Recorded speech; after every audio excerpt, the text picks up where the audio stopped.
साथियों, जो लोग भी अभी तक जुड़ पाए हैं और देख रहे हैं, उनको जैसे कि सूचना दी थी कि आज जो यहाँ जोशीमठ के पास 7 फरवरी को आपदा आई और उसके बाद जो स्थितियाँ पैदा हुई और आज तक जो भी उसमें चल रहा है, और उसके अलावा उस आपदा के चलते जो ऋणी गांव पूरी तरह जिस पर असर पड़ा, जो सर्वाधिक प्रभावित हुआ, उसके विस्थापन का जो सवाल है उस पर, और बाकी जो सवाल हैं उन पर बातचीत रखने का था। तो उसी के क्रम में आपसे मुखातिब हूँ। तो अगर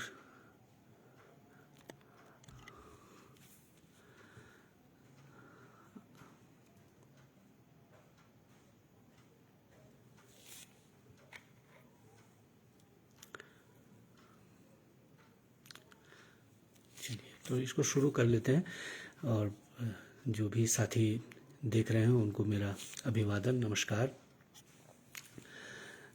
तो साथियों, घटनाक्रम से आप लोग वाकिफ़ हैं। पूर्व में जब ये घटना हुई तो तब हम लोग, मैं और मेरे साथी इंद्रेश मैखुरी ने फेसबुक लाइव के माध्यम से और अपने लिखने फेसबुक में अपने पोस्ट के माध्यम से आपसे लगातार हम लोग इस आपदा से जुड़े पर विभिन्न पहलुओं पर बातचीत करते रहे, लिखते रहे।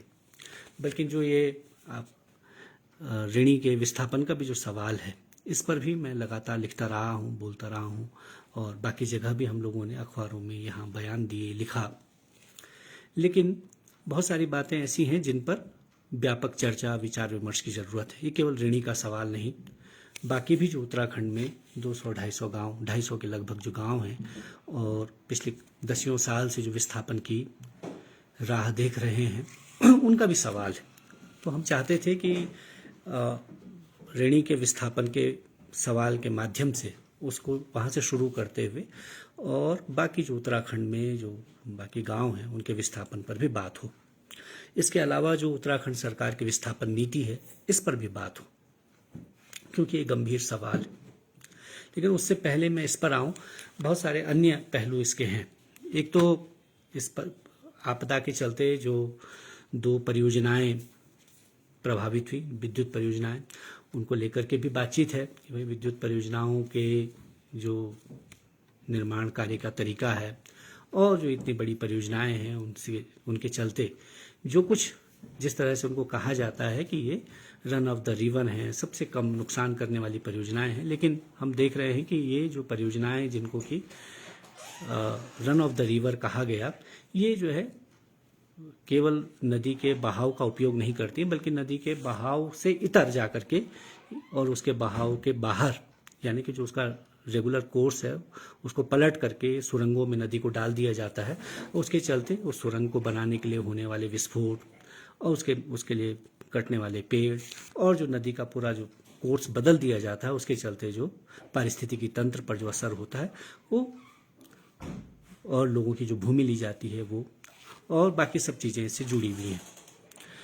तो जो पहली परियोजना जो ऋणी गांव के नीचे जो इससे पूरी तरह से तबाह हुई और वॉश आउट हो गई, पूरी तरह वो ख़त्म हो गई, उस परियोजना में जो लोग हताहत हुए, मरे, उसके उनके मुआवजे का सवाल, और जो तपोवन विष्णु घाट परियोजना में जो लोग गायब हो गए और मर गए, उनके जो मुआवजे का सवाल है, वो दोनों ही सवालों पर लोग, कल भी जब मैंने लिखा तो बहुत सारे लोगों ने सवाल उठाया है कि भाई इसमें हुआ क्या। तो अभी तक की जो ताज़ा जो जानकारी है उसके तहत हम 206 लोगों के गायब होने की बात थी, बल्कि भले हम लोगों का ये दावा था, हम लोगों का ये कहना था कि ज़्यादा लोग हो सकते हैं, क्योंकि जैसा गांव वालों का कहना था कि शनिवार के शाम को ऋणी में एक पूरी गाड़ी भर करके लोग आए थे और उनका भी उसके बाद कुछ पता नहीं चला। लेकिन ये जांच का ही विषय है, और अब अभी तक प्रशासन की, सरकार की तरफ से इस पर जो भी हम लोगों ने सवाल उठाए कोई जवाब नहीं है। तो जो भी 206 लोग जो माने गए, जो गायब हो गए, उन 206 लोगों में से अभी जो आज सुबह मेरी यहाँ के उप जिलाधिकारी से बातचीत हुई, उसके मुताबिक 152 लोगों के मुआवजे का मामला तय हो गया है। 152 में से उनका कहना है कि 122 लोगों का मुआवजा तो दिया जा चुका है और बाकी लोगों का प्रोसेस में है। उनमें से भी जो जोशीमठ तहसील के जो लोग हैं उनका लगभग सबका दिया जा चुका है। जबकि मैंने जब उनसे सवाल किया कि भाई कुछ लोगों की शिकायत है जोशीमठ तहसील में भी, यानी कि ऋणी गांव में भी, कि उनका नहीं मिला, तो उनका कहना था नहीं वो प्रोसेस में होगा, बैंक में ऑनलाइन पेमेंट है और उसके जरिए गया है, तो उसको मिलने में 2-4 दिन की दिक्कत हो रही होगी, हमारी तरफ से कर दिया गया है। लेकिन 122 लोगों का तो दिया जा चुका है और 38 लोगों का वो प्रोसेस में है।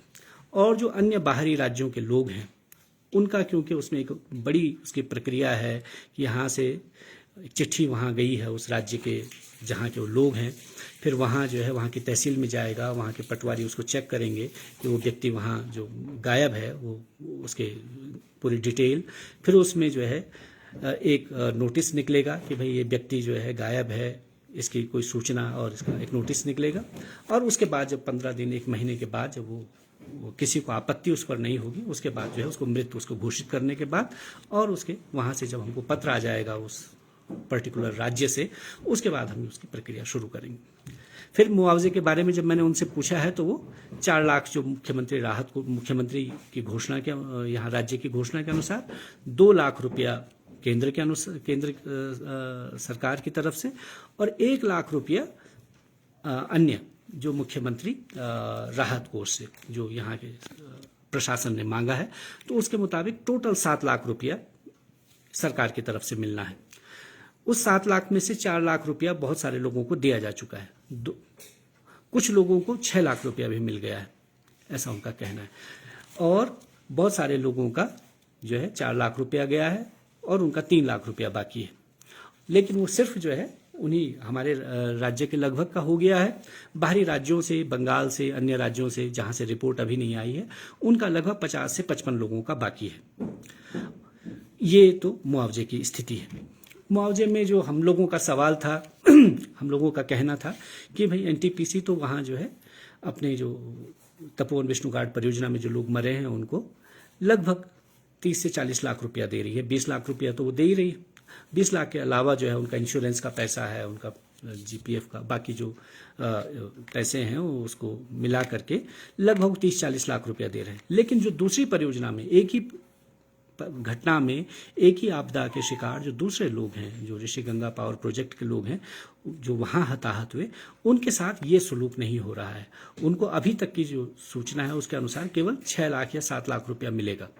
उसमें से भी जो ऋषिगंगा जब हम ऋणी में गए हैं तो बहुत सारे लोगों की ऐसी शिकायत है कि उन तक अभी पैसा नहीं पहुंचा है, लेकिन प्रशासन का कहना है कि हमारी तरफ से वो प्रक्रिया पूरी हो गई।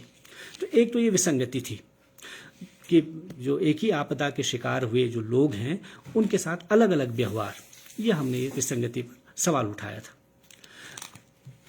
इसको लेकर के हम जो है नैनीताल हाईकोर्ट में भी गए थे। एक जनहित याचिका हम लोगों ने दायर की थी, उसमें ऋणी गांव के प्रधान, ऋणी गांव की जो ग्राम सभा है उसकी तरफ से उनके प्रतिनिधि और जोशीमठ से हम लोग गए थे। आज अभी कुछ देर पहले की हमारे पास सूचना है कि वो जो हमारी जनहित याचिका है उसको जो है एक बहुत ही वैसे आधार पर न्यायालय ने खारिज किया है कि उनका ये कहना है कि जो लोग हैं जिनकी तरफ से याचिका है ये बहुत इनको हम नहीं जानते हैं, ये कौन लोग हैं, कैसे लोग हैं, जबकि उसमें गांव के प्रधान मौजूद हैं, गांव सभा का उसमें ग्राम सभा का पूरा एक प्रस्ताव है जिनको लोगों ने नियुक्त किया है। तो ऐसे बहुत बेसलेस किस्म के ग्राउंड पर वो खारिज हुई है, लेकिन हम लोग उस पर मायूस नहीं हैं। हम इसको चैलेंज करेंगे, सुप्रीम कोर्ट में जाएंगे, पहले तो हाई कोर्ट में ही दोबारा पुनर्विचार उस पर करने के लिए कहेंगे और फिर जाएंगे सुप्रीम कोर्ट में। भले एक याचिका पहले भी हुई है, लेकिन उसमें जो बातें थी, हमारी जो प्ली थी, इसमें एक तो ऋणी गांव के विस्थापन का सवाल था। इसके अलावा जो परियोजनाएं हैं इनको जो है जो इनकी क्रिमिनल नेग्लिजेंस है, जो उन्होंने आपराधिक लापरवाही जिसकी वजह से 206 लोग मारे गए, इनके ऊपर उसकी जो है जिम्मेदारी आयत करने का मामला था। इन परियोजनाओं की समीक्षा का मामला था, पर्यावरण के सवाल थे उसमें। इन सब चीज़ों को लेकर के हम गए थे, तो इस पर हम पीछे हटेंगे नहीं। हम फिर लगातार इसको अगर यहाँ हाई कोर्ट में पुनर्विचार याचिका भी अगर खारिज हो जाती है तो हम दोबारा से सुप्रीम कोर्ट में इसमें जाने के लिए वो हैं, तत्पर हैं, जाएंगे। ये भी एक सूचना आप लोगों तक देनी थी। आज ही जो है उसकी सुनवाई थी उस याचिका की। तो जो हम लोगों ने कुछ साथियों से इसके लिए मदद भी मांगी थी, उनको भी हम धन्यवाद देना चाहते हैं और ये उनको आश्वस्त करना चाहते हैं कि इसमें हम जब तक ये विस्थापन का सवाल और इन कंपनियों को जब तक जिम्मेदार नहीं ठहराया जाता, ये लड़ाई हम रोकेंगे नहीं। अब मुख्य सवाल जो आज का था ये विस्थापन का, जो ऋणी गांव का। तो ऋणी गांव के विस्थापन के सवाल पर जब क्योंकि वो जिस दिन से जब आपदा आई उस दिन से ही ऋणी के लोगों का कहना था कि हम लोगों का क्योंकि खतरा बढ़ गया है और नीचे से भी उसमें दरार है, गांव के नीचे से भी धंसाव हो रहा है और ऊपर से भी जो गांव का जो ऊपर का हिस्सा है वो भी धंसाव का शिकार है। वहाँ से पूरा एक जो है धंसाव आ गया है जो बिल्कुल नीचे तक आ रहा है। तो इसलिए गांव को खतरा है और जब भी लगातार बारिश हो रही है उस बारिश में लोग अपना घर बाहर छोड़ करके बाहर जाने को मजबूर हो जाते हैं। तो ये शुरू से वो सवाल उठा रहे थे। आज 5 महीने से ज़्यादा आपदा के हो गए और वो विस्थापन का सवाल अभी तक हल नहीं हुआ है। और ये भी इसमें गौर करने लायक बात है, ये भी एक विडंबना है कि वो जो गांव जो कि पर्यावरण के संरक्षण के लिए और इस बात के लिए जाना जाता है कि भाई चिपको आंदोलन वहाँ से शुरू हुआ, उन्होंने धरती को, इस प्रकृति को बचाने की लड़ाई लड़ी। आज जो है वो अपने गांव को ही छोड़ने के लिए बाध्य हैं, इस बात के लिए लगातार गुहार लगा रहे हैं। तो अभी बीच में जब जून के महीने में 14, 15, 16 की जून की बारिश में जब वहाँ सड़क बह गई और फिर उसके बाद सड़क बनाने के लिए जो गौरा देवी का स्मारक हटाना पड़ा, उनकी मूर्ति हटानी पड़ी और उसके बाद फिर वहाँ एक तरह का गतिरोध पैदा हो गया। गांव वालों का कहना था कि भाई आप पहले हमारे विस्थापन का सवाल हल कीजिए, फिर आप ये सड़क बनाइए। फिर उसके बाद वो गतिरोध किसी तरह टूटा और फिर सड़क भी बन गई, क्योंकि उस सड़क के टूटने से 20-22 गांव जो है कट रहे थे। सीमा का जो इलाका था, क्योंकि उस सीमा की तरफ भी वो सड़क जाती है, वो भी कट रहा था। तो गतिरोध इस तरह टूटा कि सरकार ने आश्वासन दिया कि हम आपके यहाँ राज्य की भूगर्भ की टीम आएगी और वो सर्वे करेगी और सर्वे के बाद जो तय करेंगे तो उसके हिसाब से आपका विस्थापन किया जाएगा। तो जून महीने की ही 23-24 तारीख को जो है राज्य सरकार की तरफ से एक भूगर्भ की टीम आई और उसने ये पाया कि गांव जो है रहने लायक नहीं है और इसके विस्थापन को अवश्यंभावी है, करना ही चाहिए।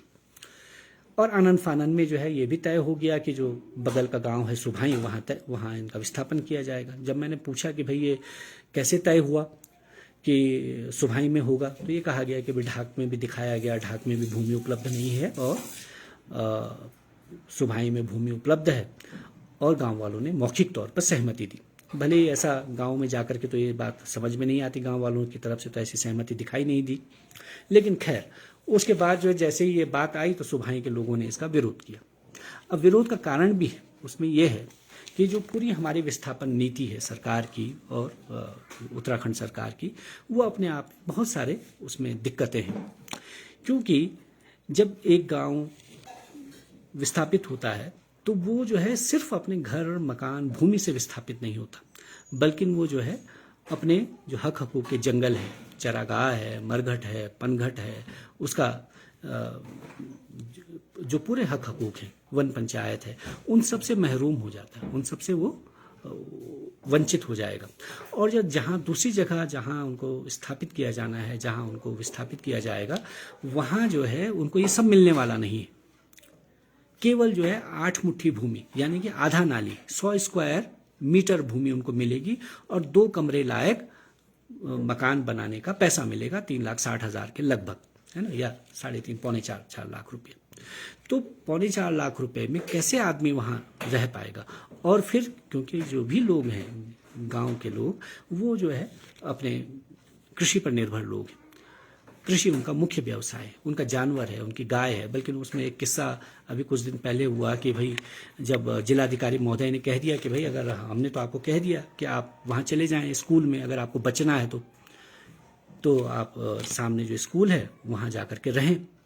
तो लोगों ने कहा कि भाई ठीक है, हम वहाँ जाने को तैयार हैं, लेकिन हमारे जो मवेशी हैं, हमारे जो पशु हैं, इनका क्या होगा? तो उन्होंने कहा नहीं, रात को आप वहाँ रहें और दिन में अपने पशुओं को देखने के लिए इधर आ जाएं। तो फिर गांव वालों ने कहा भाई कि आप ये इस बात की क्या गारंटी देते हैं कि दिन में आपदा नहीं आएगी, कि हम दिन में यहाँ आ जाएं? तो गांव वालों के लिए, यहाँ के ग्रामीणों के लिए उनके पशु, उनके मवेशी महत्वपूर्ण हैं। तो उन मवेशियों के लिए चारागाह की ज़रूरत है।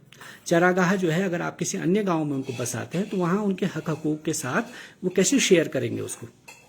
तो किसी गांव को बसाने के लिए उसके जो बसावट का संपूर्ण जो उसके जीवन की चर्या है, यानी कि उसका जंगल, उसकी ज़मीन, उसका पानी है ना, उसका मरघट, उसका चरागाह, पनघट, ये सब के साथ ही विस्थापन की बात होनी चाहिए। तब हम लोगों ने सुझाव दिया था पहले भी सरकारों को, और हम फिर से ये कहना चाहते हैं कि केवल रैणी गांव का सवाल नहीं, ये उत्तराखंड के उन 200-250 गांवों का भी सवाल है जो विस्थापन की बाढ़ जोड़ हैं। हमारे ही ब्लॉक में, जोशीमठी ब्लॉक में 2007 से लगभग 17 गांव जो है विस्थापन की बाढ़ जोड़ है। गणाई जो गांव है और उसका जो एक तोक है दाड़मी, वो बिल्कुल झड़ रहा है, लगातार हर बरसात में वो लोग परेशान रहते हैं। और इस बार भी अभी भी मतलब उनके सारे जो गांव के पैदल रास्ते हैं वो टूटे हुए हैं। 2013 में भी हम लोग उनके लिए लड़े, उनके लिए भूमि भी देखी गई, लेकिन फिर वो कार्यवाही वहीं के वहीं रह गई। उसके बगल में ही एक और गांव है टंगनी, उसके अलावा बहुत सारे गांव उर्गम घाटी में 2-3 गांव हैं जिनके विस्थापन होना है। तो ऐसे ही जो है केवल जोशीमठ ब्लॉक में ही 15-16 गांवों का, किसी का पूर्णतया, किसी का आधा, किसी का एक हिस्से का विस्थापन होना है। और पूरे उत्तराखंड में 200-250 से ज़्यादा गांव हैं।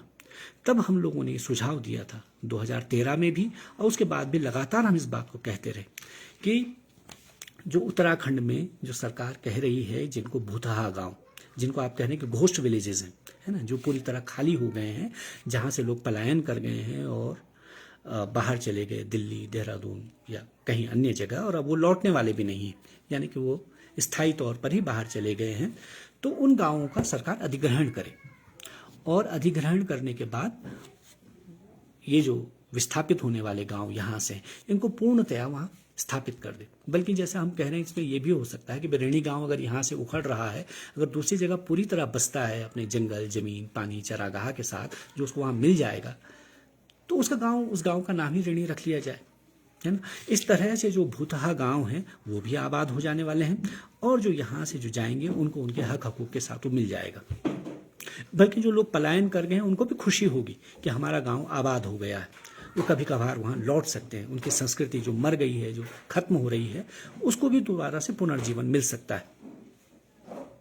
तो हमारा अभी भी यह आग्रह सरकार से है कि ये जो विस्थापन नीति है, पहले तो इसको ठीक किया जाए, है ना। ये जो आधी अधूरी किस्म की हमारी विस्थापन नीति है, सरकार को इसको बनाना चाहिए, क्योंकि उत्तराखंड बहुत ही वल्नरेबल, बहुत ही वैसा स्टेट है जहाँ लगातार आपदाएं आती हैं, है ना। हर साल आपदाएं आती हैं, हर बरसात में आपदा से लोग गुजरते हैं और गांव लगातार उजड़ते हैं। तो इसलिए हमारे राज्य के लिए एक सही, ठीक, सर्वव्यापी और वैसी एक जमीनी किस्म की विस्थापन नीति की ज़रूरत है। और इसमें जो है, जो हम लोग सुझाव दे रहे हैं, इस पर व्यापक विचार विमर्श की ज़रूरत है, क्योंकि अन्यथा जो है, अगर हम लोग इस पर अभी विचार नहीं करते तो ये जो, चाहे वो रैणी का सवाल हो या बाकी अन्य गांवों का सवाल हो, हम इनको मौत के मुंह में छोड़ दे रहे हैं। क्योंकि कभी भी दोबारा जो है, अभी भी कल रात भी बारिश थी लगातार, तो लगातार जब भी बारिश हो रही है, जब भी इस तरह का हो रहा है, और हम देख रहे हैं कि बारिश हो रही है तो अतिवृष्टि हो जा रही है। कभी भी रुद्रप्रयाग के पास कल हुआ है इतना अतिवृष्टि, और उसमें रास्ता कई घंटे तक बंद हो गया, है ना। हिमाचल में हम देख रहे हैं जैसा हुआ है, ये उत्तराखंड में हर साल का किस्सा है। तो इसलिए हमको विस्थापन के सवाल को एक गंभीर तौर पर सोचने की और पूरे राज्य के स्तर पर उस पर विचार करने की ज़रूरत है। केवल रैणी का मामला नहीं, रैणी से जो है इसकी अगर शुरुआत होती है तो एक अच्छी शुरुआत मानी जाए कि हम जो है विस्थापन को गंभीरता से लें, इसको बड़ा इशू, बड़ा वो हो, क्योंकि नहीं तो लोग जो है, रातों के लोगों की नींद हराम है ना, लोग सो नहीं पा रहे हैं। और कल के दिन अगर कुछ ऐसा हो गया तो पता चला पूरा गांव साफ हो जाएगा, तो इसकी जिम्मेदारी किसके ऊपर आएगी। चाहे वो 85 परिवारों का गांव हो और वहाँ 200-250 ही लोग रहते हो, लेकिन वो 200 लोग, 250 लोग महत्वपूर्ण है ना, उनके जीवन के साथ इस तरह से खिलवाड़ नहीं होना चाहिए, इसको गंभीरता से लेना चाहिए। तब मैं केवल इसी बात को कहने के लिए आपके सामने प्रस्तुत हुआ था कि आपसे, आप सब जो भी हमको सुन रहे हैं, जिन तक हमारी बात है, जो लोग यहाँ मौजूद हैं, उनसे भी हम ये अपील करते हैं कि इसके लिए सरकार पर दबाव बनाना चाहिए। यहाँ उत्तराखंड सरकार की विस्थापन नीति हो, और ठीक विस्थापन नीति हो। जो अभी तक है वो बहुत लचर है और वो ठीक नहीं है। और दूसरा ये कि जो हम लोगों ने सुझाव दिया है ये जो घोस्ट विलेजेस हैं, है ना, इनको दोबारा से बसाने के लिए और ये जो विस्थापित होने वाले गांव हैं इनको यहाँ स्थापित किए जाने के लिए इस पर सरकार पर चौतरफा दबाव बनाना चाहिए। हम सभी राजनीतिक दलों से भी, सामाजिक कार्यकर्ताओं से भी अपील करते हैं कि इस पर गंभीरता से बात होनी चाहिए। और आपदा का जो सवाल है, जो यहाँ जो आपदा आई और जिसमें 206 लोग मारे गए, इनकी जिम्मेदारी तय होनी चाहिए।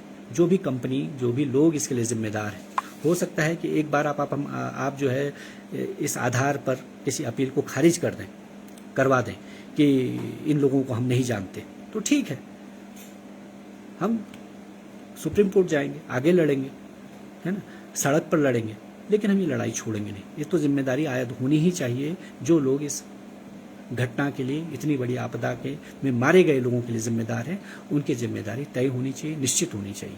तो इस बात के लिए भी हम आपसे सहयोग की अपेक्षा रखेंगे कि इस पर भी आप लोग अपनी तरफ से भी इस बात को आगे बढ़ाएं। और जो ये विस्थापन का सवाल है ऋणी का, इस पर भी जो है एक जनमत तैयार होना चाहिए ताकि ये जल्द से जल्द हो। और बाकी भी जो उत्तराखंड के 200-250 गांव विस्थापन की बाट जो रहे हैं, उनके लिए भी जो है एक जनमत बने, सरकार पर दबाव बने। इस बात के लिए मैं आपके सामने आया था आप लोगों से ये अपील करने।